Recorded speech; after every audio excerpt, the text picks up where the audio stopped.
ভুরুঙ্গামারীতে বিজিবির অভিযানে ভারতীয় গাঁজা জব্দ। কফিউর রহমানের ভিডিও চিত্রে বিস্তারিত।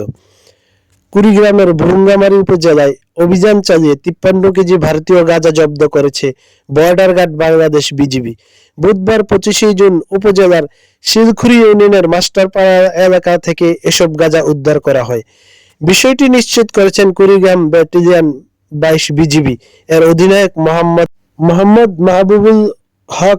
তিনি বলেন, চোরাচালান প্রতিরোধ border guard Bangladesh zero tolerance নীতি বাস্তবায়নে দৃঢ়প্রতিজ্ঞ।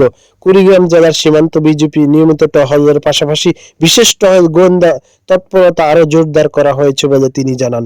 সীমান্ত এলাকায় মাদক অন্যান্য চোরাচালান রোধে বিজিবির অভিযান অব্যাহত থাকবে। গোপন সংবাদের ভিত্তিতে মাস্টারপাড়া এলাকায় বিশেষ অভিযান পরিচালনা করে।